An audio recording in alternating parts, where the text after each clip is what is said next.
Assalamualaikum warahmatullahi wabarakatuh. Alhamdulillah berjumpa dengan Ikhwah sekalian.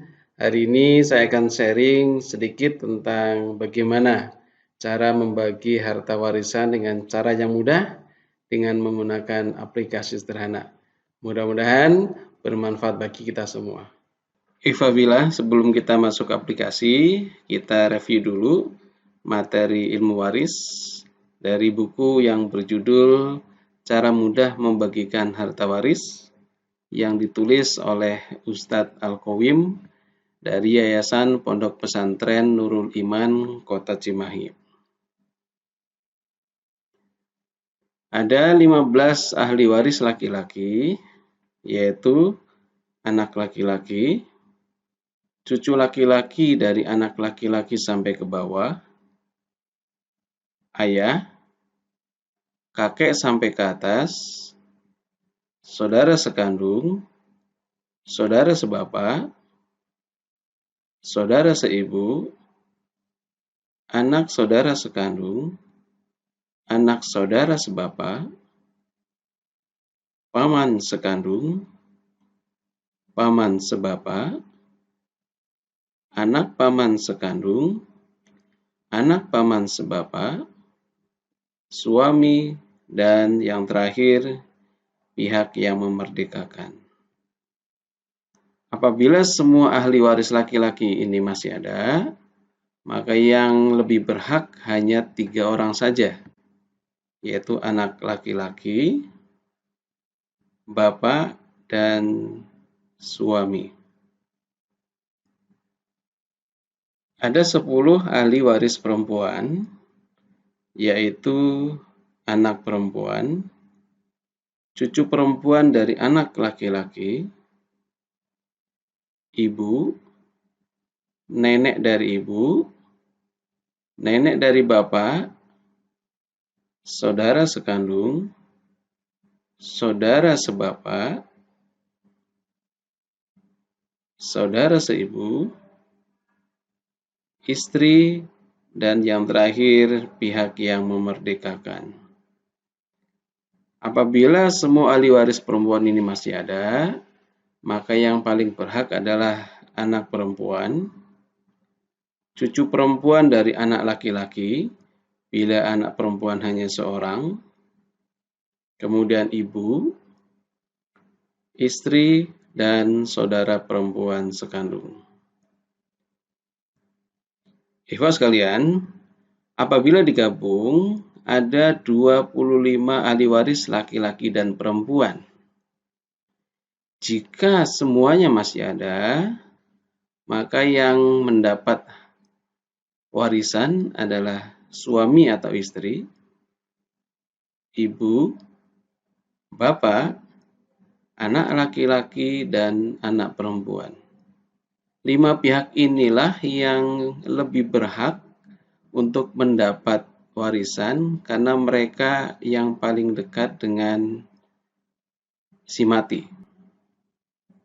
Ikhwafillah, ada jumlah bagian warisan, yaitu jumlah tertentu, dawil furud, yaitu 2/3, 1/3, 1/6, kemudian setengah, 1/4, dan 1/8.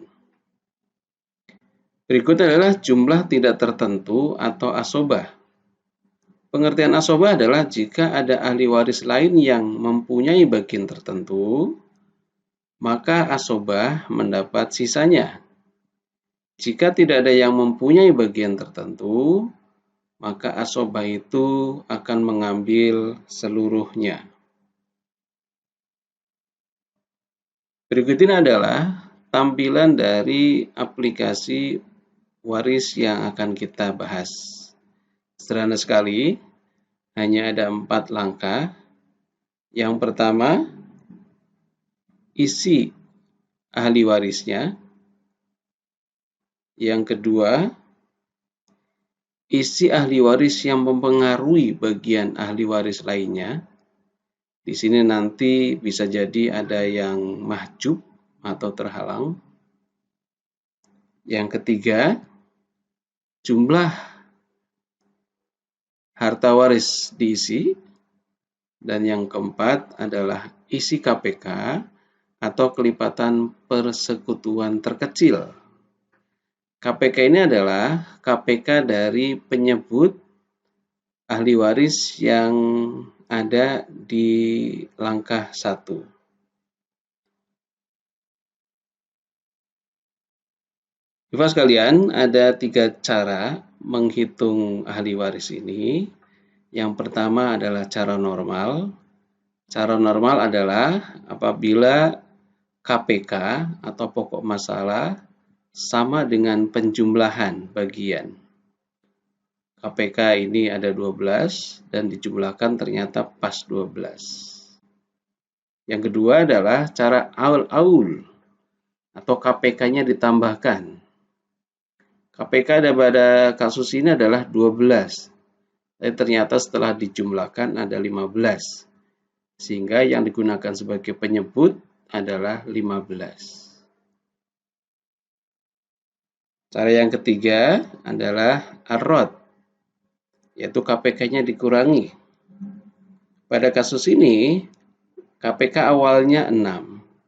Setelah dijumlahkan ternyata hanya ada 5. Sehingga penyebut yang digunakan nantinya adalah 5. Ikhwafillah, contoh yang pertama adalah menghitung warisan dengan cara normal. Misalnya ada seseorang meninggal dunia, almarhum meninggalkan 1 orang istri, kemudian 1 orang saudara seibu, kemudian ibu,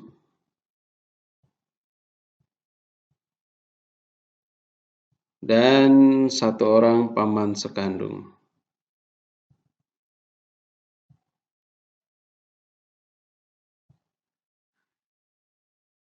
Kemudian kita isikan ahli waris yang terdekat dengan almarhum. Di sini yang dimaksud adalah istri, sehingga kita tulis di kolom yang kedua ini adalah istri.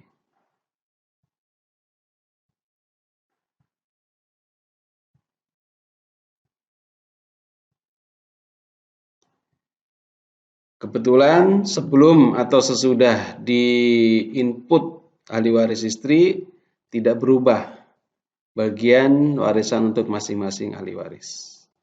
Kemudian katakanlah almarhum meninggalkan harta warisan sebesar 24 juta rupiah. Kemudian KPK dari 4, 6, dan 3 adalah 12. Maka otomatis akan muncul jumlah warisan yang berhak diterima oleh masing-masing ahli waris ini.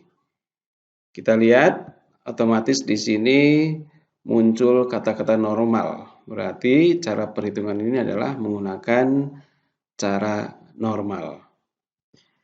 Ikhwafillah, contoh yang kedua adalah menghitung harta waris dengan cara al-aul. Misalnya seseorang telah meninggal dunia dengan ahli waris istri, kemudian 1 orang saudara perempuan sekandung,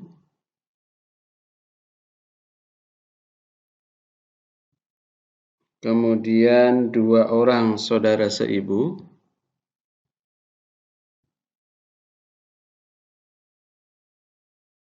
dan ibu.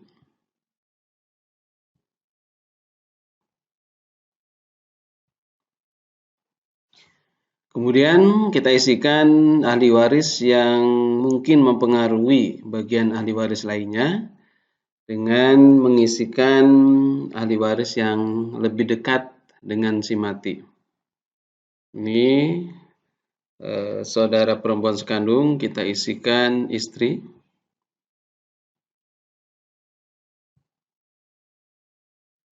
Kemudian saudara perempuan seibu 2 orang, kita juga isikan istri. Kemudian ibu kita isikan 2 orang saudara seibu.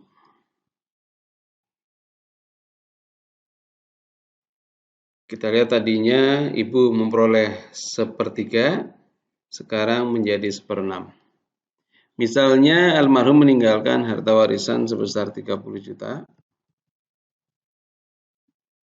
KPK dari 4, 2, 3, dan 6 adalah 12. Maka hasilnya langsung terlihat warisan untuk masing-masing ahli waris dan otomatis muncul kata aul di sini. Ifafilah contoh yang ketiga adalah menghitung harta warisan dengan cara ar-rad. Misalnya seseorang telah meninggal dunia dengan ahli waris 1 anak perempuan, kemudian 1 cucu perempuan, dan ibu.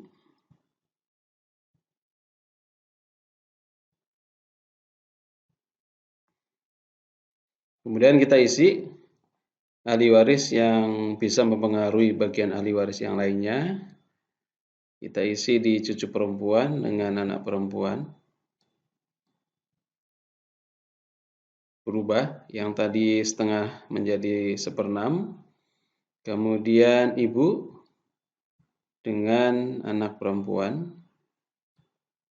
Ini juga berubah dari 1/3 menjadi 1/6. Misalkan almarhum meninggalkan harta warisan sebanyak 10 juta.